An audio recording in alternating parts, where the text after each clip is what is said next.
পৃথিবীর ইতিহাসে সর্বপ্রথম যে কওমকে ভূমিকম্প দিয়ে ধ্বংস করা হয়েছে তার নাম কওমে মাদিয়ান। কি নাম? কওমে মাদিয়ান।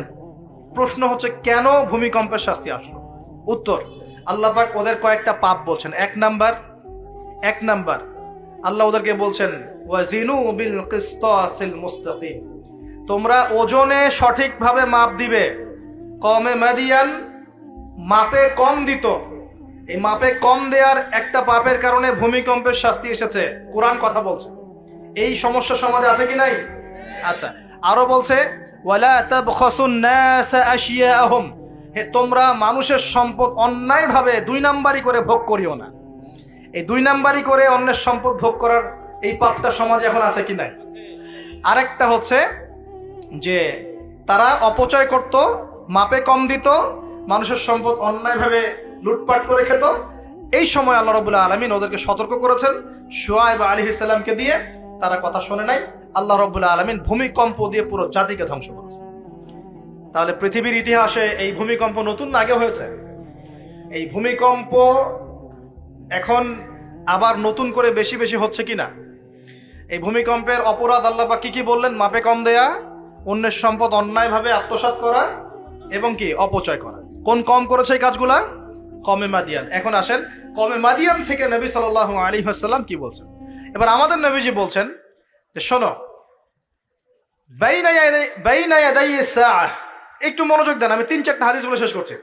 বাইনা ইয়াদাই সাআহ, আমাদের নবীজি বলছেন এবার শোনো, হে আমার উম্মত তোমরা সতর্ক হও, শোনো, কিয়ামতের আগে আগে আসবে মুতানুন শাদীদ। মুতান মানে দ্বিবচন, মানে দুটো বড় বড় মহামারী। কয়টা বড় বড় মহামারী? হিসেব করে দেখেন তো যে পৃথিবীতে মহামারীর সূচনা থেকে নিয়ে এই পর্যন্ত কোন মহামারীগুলো সবচেয়ে বড় ছিল। এটার স্টাডি আপনি করবেন, আমি বলে দিব না। এগুলো স্টাডি আপনারা করবেন, আমি বলে দিব না। মুতানুন শাদীদ, বড় বড় দুটো মহামারী আসবে পৃথিবীতে কিয়ামতের আগে আগে। কয়টা আসবে? ওয়া বা'দাহু, এবং এই মহামারীর পরে আসবে। এই মহামারীর পরে আসবে, একটা মহামারী গেছে। আচ্ছা, এই মহামারীর পরে আসবে, নাউযুবিল্লাহ, এই মহামারীর পরে আসবে সানাওয়াতুজ জালাজিল। আরবি যারা বোঝেন বুঝবেন। সানা মানে হচ্ছে একটা বছর। সানা মানে কি? এক বছর। সানাওয়াত মানে প্লুরাল নাম্বার, অনেকগুলো বছর। জালজালা মানে হচ্ছে আপনার ভূমিকম্প। জালাজিল মানে কি? ভূমিকম্প সমূহ, বহু বচন। মানে মহামারীর পরে আসবে সানাওয়াতুজ জালাজিল, ভূমিকম্পের বছরগুলো। মানে বছর ধরে, বছরের পর বছর ধরে পৃথিবীতে বিভিন্ন জায়গায় ভূমিকম্প হতে থাকবে। কে বলেছেন? নবী সাল্লাল্লাহু আলাইহি ওয়াসাল্লামের কথা কি সত্য না মিথ্যা? আস্তাগফিরুল্লাহ, সত্য না মিথ্যা? সত্য। তার মানে একটা হাদিস পেলাম, নবীজি বলেছেন কিয়ামতের আগে আগে কি হবে? ভূমিকম্পের বছরগুলো আসবে। ভূমিকম্প আসবে না, ভূমিকম্পের বছরগুলো আসবে। একটা হাদিস মাথায় নেন। 2 নাম্বার, নবীজি বলছেন কিয়ামতের 10টা আলামত আছে। কয়টা? 10টা। তার মধ্যে 1 নাম্বার আলামত হচ্ছে দাজ্জাল। কি নাম? দাজ্জাল। আচ্ছা, ওইদিকে আলোচনা নিচ্ছি না আজকে। 2 নাম্বার হচ্ছে ইয়াজুজ আর মাজুজ, এটাও অন্য লেকচারে শুনে নিন। 3 নাম্বার ঈসা আলাইহিস সালামের আগমন। 4 নাম্বার দাব্বাতুল আরদ, জমিন থেকে প্রাণী বের হবে। 5 নাম্বার ইয়েমেন থেকে আগুন বের হবে। 6 নাম্বার দুখান, ধোঁয়া দিয়ে পৃথিবী ছেয়ে যাবে। 7 নাম্বার, 8 নাম্বার, 9 নাম্বার, এগুলো হচ্ছে 3টা বড় বড় ভূমিকম্প, ভূমিধস, যেটা হবে একটা পৃথিবীর পূর্বে, একটা পশ্চিমে, একটা মাঝখানে। পৃথিবীর পূর্বে মানে এই পুরো আমাদের সাবকন্টিনেন্ট সহ পুরো পূর্ব দিক, একদম ইন্দোনেশিয়া, মালয়েশিয়া, সব জায়গা পূর্ব দিক। পশ্চিম মানে পুরো পশ্চিমা সভ্যতা। আর মাঝখান মানে এই জাজিরাতুল আরবিয়া, মাঝখান। এই 3টা ভূমিকম্প হবে পৃথিবীতে, এখনো আসা বাকি আছে। বড় বড়, এগুলোতে ভূমি কাঁপবে না, ভূমি ধসে যাবে। কি হবে? নবীর কথা কি ভুল হবে? আর শেষটা হচ্ছে পশ্চিম দিক থেকে সূর্য উদিত হবে এবং মানুষের তওবার দরজা বন্ধ হয়ে যাবে। তওবা করে লাভ নাই। এই 10টা বড় বড় মধ্যে 3টা পেয়েছেন ভূমিকম্প। তাহলে পেলাম যে ভূমিকম্পের বছরগুলো আসবে। আরো পেলাম কি বড় বড় 3টা হবে, পূর্বে একটা, পশ্চিমে একটা, মাঝখানে একটা। আর কোন পাপের কারণে হবে সেটা কিন্তু অন্য আয়াতগুলোতে আমরা দেখলাম। আচ্ছা, সামনে আসেন। আবার নবীজি বলছেন দাজ্জাল যখন মানুষের রূপে বের হবে তখন সে সব জায়গায় বিচরণ করতে পারবে, কিন্তু মক্কা মদিনায় ঢুকতে পারবে না। ঠিক আছে? তো সলফে সালেহিন তারা বলছেন যে দাজ্জাল সব জায়গায় ভ্রমণ করবে, এটা এও ব্যাখ্যা হতে পারে যে সে নিজে সব জায়গায় যাবে না, বরং তার অনুসারীরা বিভিন্ন জায়গায় আধিপত্য বিস্তার করবে। ব্যাখ্যা যৌক্তিক তো? যৌক্তিক ব্যাখ্যা। এরপরে যখন সে মদিনায় ঢুকতে পারবে না, দেখবে যে এখানে ফেরেশতারা একদম খোলা তরবারি হাতে দাঁড়ায় আছে, ঢুকতে পারবে না, তখন সে মদিনার কাছাকাছি একটা জায়গায় বসতি গাড়বে, গেড়ে তার অনুসারীদেরকে আহ্বান করবে। কিভাবে? সে, আল্লাহ পাক তো তাকে কিছু ক্ষমতা দিবেন পরীক্ষা করার জন্য, সে 3 বার ভূমিতে আঘাত করবে, এতে করে ভূমি কেঁপে উঠবে, এবং এই ভূমিকম্পে মদিনা থেকে যত মোনাফেক টাইপের যত মানুষ আছে সব দৌড় দিয়ে দাজ্জালের দলে যোগ দিবে। তার মানে ওই সময় ভূমিকম্প আসবে। আর কি, এবার নবী সাল্লাল্লাহু আলাইহি ওয়াসাল্লাম বুখারী এর হাদিসে বলছেন, আবু হুরায়রা রাদিয়াল্লাহু আনহু থেকে বলছেন, তিনি বলছেন যে লা তাকুমুস সাআ, কিয়ামত ততদিন পর্যন্ত হবে না। এই হাদিস দুটো একটু মনোযোগ দিয়ে শুনুন। কিয়ামত ততদিন পর্যন্ত হবে না যতদিন পর্যন্ত না ইউকবাদুল ইলম, জ্ঞানটাকে উঠিয়ে নেওয়া হয়। জ্ঞান কি হয়? উঠিয়ে নেওয়া হয়। নবী আরো বলছেন ইউকবাদুল ইলম ওয়া তাকসুরু জালাজিল, এবং বেশি বেশি ভূমিকম্প না হচ্ছে। 2 নম্বর কি? বেশি বেশি ভূমিকম্প না হচ্ছে। ওয়া ইয়াতাকারাবুজ জামান, এবং সময় কাছাকাছি চলে না আসছে। এই জায়গায় আমি একটু স্টাডি করতে গিয়ে একটা অদ্ভুত জিনিস দেখলাম, যে একটা রিসার্চ বলছে, সায়েন্সের রিসার্চ বলছে যে প্রতিটা ভূমিকম্পে পৃথিবীর গতির মধ্যে একটা পরিবর্তন হয়। প্রতিটা ভূমিকম্পে পৃথিবীর গতির মধ্যে একটু একটু পরিবর্তন হয় এবং সময় সংক্ষিপ্ত হয়ে আসে। সময় কি হয়? সংক্ষিপ্ত হয়ে আসে। পৃথিবীর ভিতরে আছে, নিচে আছে কিন্তু আগুন, কি আছে? আগুনের স্তর আছে। একদম নিচে একটা ইনার কোর মানে একটা জায়গা আছে, ইনার কোর বলে। এখন সাম্প্রতিক গবেষণা বলছে যে ইনার কোর আগে যেদিকে ঘুরতো এখন তার বিপরীত দিকে ঘোরা শুরু করেছে। আল্লাহু আকবার। তাহলে এগুলো মিলে যাচ্ছে না? ভূমিকম্পের সাথে পৃথিবীর ঘূর্ণন সম্পৃক্ত এবং জামান, সময়টাও সম্পৃক্ত। তো নবী যেটাই বলছেন যে ওয়া তাকসুরু জালাজিল, বেশি বেশি ভূমিকম্প হবে, ওয়া ইয়াতাকারাবা জামান, এবং সময় কাছাকাছি চলে আসবে। অন্য হাদিসে আসছে বছর যাবে মাসের মতো, মাস যাবে সপ্তাহের মতো, সপ্তাহ যাবে দিনের মতো। তিনি আরো বলছেন ওয়া ইউযহিরুল ফিতান, এবং সমস্ত রকম ফিতনা ফাসাদ দেখা যাবে, দেখা যাচ্ছে না? এবং ওয়াল হারাজ, এবং বেশি বেশি হত্যাকাণ্ড হবে। সাহাবীরা বলছেন যে ওমাল হারাজ ইয়া রাসূলুল্লাহ, হারাজটা কি ইয়া রাসূলুল্লাহ? তিনি বলছেন আল কতল, আল কতল, হত্যা, হত্যা, গণহত্যা, এগুলো হচ্ছে হারাজ। এবং তোমাদের ধন সম্পদ বাড়তে থাকবে, ফায়াফিদু, ধন সম্পদ উপচে পড়বে। এখানেও পেলাম যে ভূমিকম্প কিয়ামতের অন্যতম কি আলামত। আরেকটা হাদিসে নবীজি বলছেন, আর দুটো হাদিস বাকি আছে আজকের মতো। নবীজি বলছেন, এই হাদিসটা আসছে ইবনে মাজাহ, এটার হাদিস নাম্বার 4020 নম্বর হাদিস। নবীজি বলছেন যে লা ইয়াশরাবান্না আন-নাস মিন উম্মতি আল খামর, আমার উম্মতের, ভালো করে শোনেন যুবকরা, ভালো করে শোনো, আমার উম্মতের মানুষ, এক শ্রেণীর মানুষ মাদক দ্রব্য পান করবে। কি পান করবে?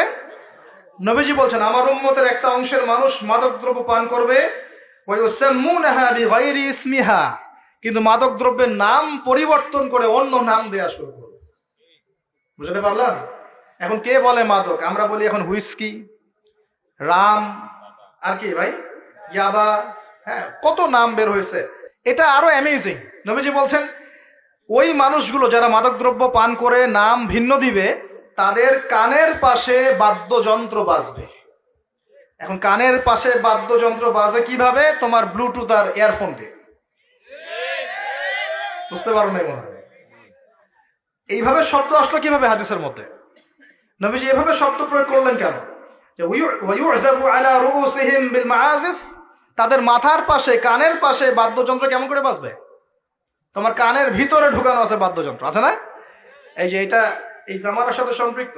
ওয়াল মুগান্নিয়াত মানে হচ্ছে ওই গায়িকা, নর্তকী, এবং তারা গায়িকা নর্তকীদেরকে নিয়ে সময় কাটাবে। আল্লাহ পাক তাদেরকে শাস্তি দিবেন কিভাবে? ইয়াখসিফুল্লাহু বিহিমুল আরদ, নাউযুবিল্লাহ। আল্লাহ পাক ওই মানুষগুলোকে সহ জমিনটাকে ধসিয়ে দিবে একেবারে। কি পাপের কারণে? মাদক দ্রব্য খাওয়া এবং তার নাম ভিন্ন করে হালাল করে খাওয়া। আস্তাগফিরুল্লাহ। 2 নম্বর হচ্ছে বাদ্যযন্ত্র, কি কানের পাশে বাদ্যযন্ত্র প্লে করা, আর মুগান্নিয়াত মানে হচ্ছে নর্তকী, গায়িকাদেরকে নাচানো। আল্লাহ পাক একটা শাস্তি দিবেন, ওদেরকে সহ ভূমি ধসিয়ে দিবেন। আরেকটা শাস্তি আছে, ওয়ায়াজআলুল্লাহু মিনহুমুল কিরাদাতা ওয়াল খানাজির, আল্লাহ রাব্বুল আলামিন ওই মানুষগুলোকে বানর আর শুয়োর বানিয়ে দিবে। নাউযুবিল্লাহ। এগুলো কি মিথ্যা না সত্য?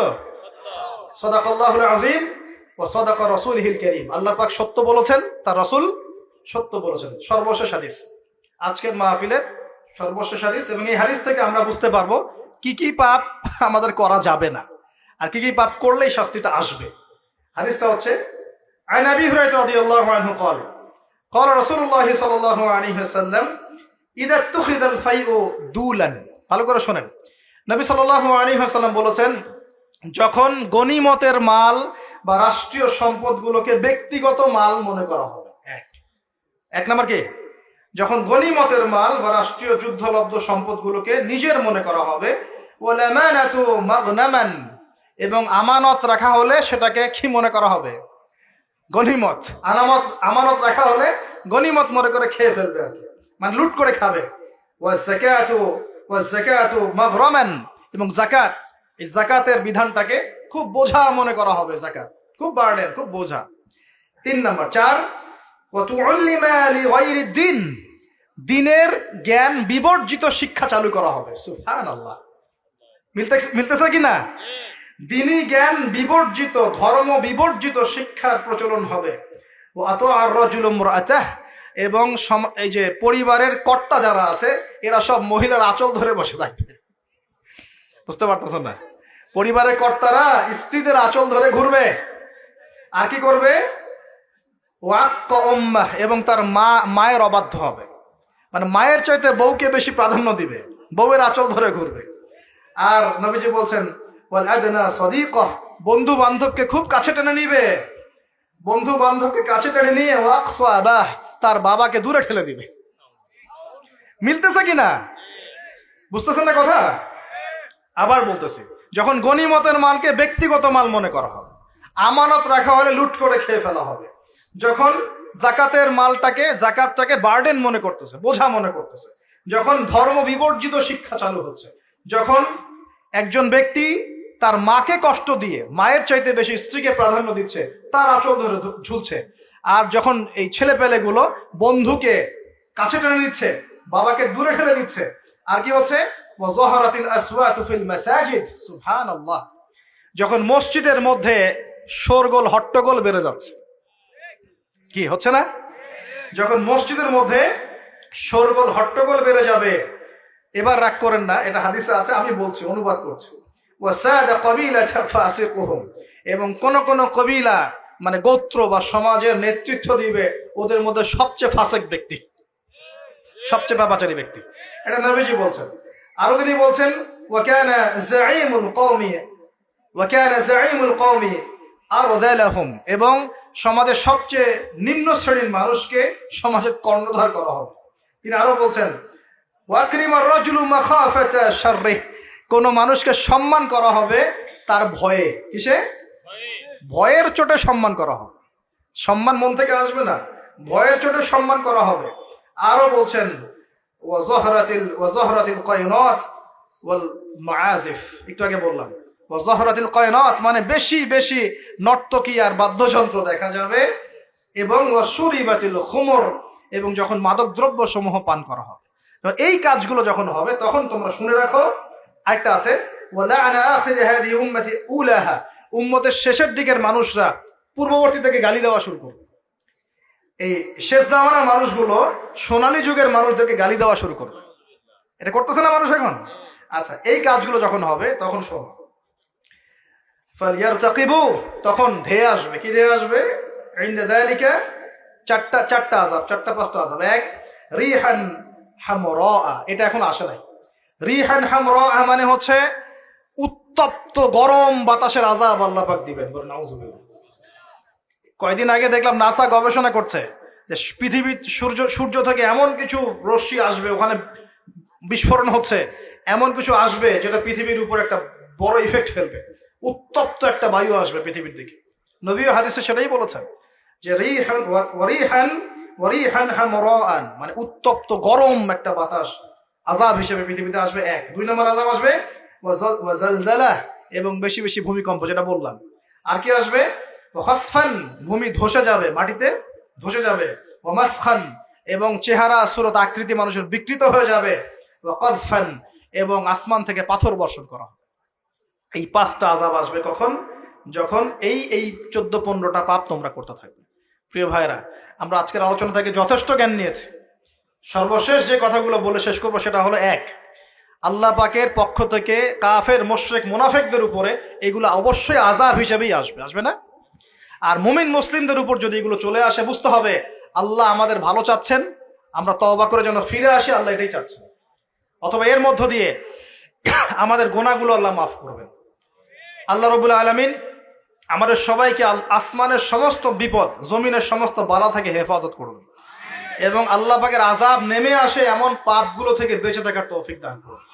আমরা আজকের এই সংক্ষিপ্ত আলোচনায় যে পাপগুলোর নাম জেনেছি, এই সমস্ত পাপ থেকে আল্লাহ আমাদের সবাইকে বেঁচে থাকার তৌফিক দান করুন। 1 নাম্বার শিখেছি, একটু শেষ করি। 1 নাম্বার শিখেছি শয়তানের তাবেদারি করা, করব কি আমরা? আল্লাহ মাফ করুক। আবার শিখেছি হিংসা বিদ্বেষ করব। আমরা শিখেছি যে শিরকের পাপের কারণে আল্লাহর আযাব এসেছে, করব কি শিরক? কুফরির পাপের কারণে আল্লাহর আযাব আসে, আমরা কি কুফরি করব? আমরা শিখেছি অহংকারের কারণে আল্লাহর আযাব আসে। বসেন।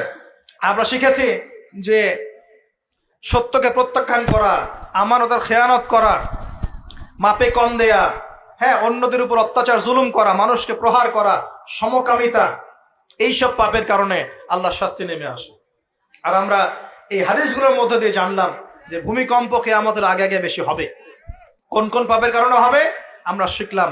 আমানতের খেয়ানত, গনিমতের মাল আত্মসাৎ করা, যাকাত না দেয়া, অশ্লীলতা, মাদক দ্রব্য গ্রহণ করা, নাম পরিবর্তন করে দেয়া, বাদ্যযন্ত্র, গায়িকা, নর্তকী, হ্যাঁ, এই জেনা, এই যে অন্যায়গুলা, পিতামাতার অবাধ্য হওয়া, হ্যাঁ, স্ত্রীকে বেশি প্রাধান্য দেয়া, মাকে কম দেয়া, বাবাকে প্রাধান্য না দিয়ে বন্ধুকে দেয়া, ঠিক আছে, এবং নেতৃত্ব স্থানীয়তে যদি দুর্নীতিপরায়ণ মানুষ চলে আসে, সব মিলে এই আযাবগুলো আমাদের উপরে চলে আসতে পারে যদি আমরা সতর্ক না হই। আল্লাহ পাক আমাদের সবাইকে আজকের আলোচনা থেকে শিক্ষা নেওয়ার তৌফিক দান করুন।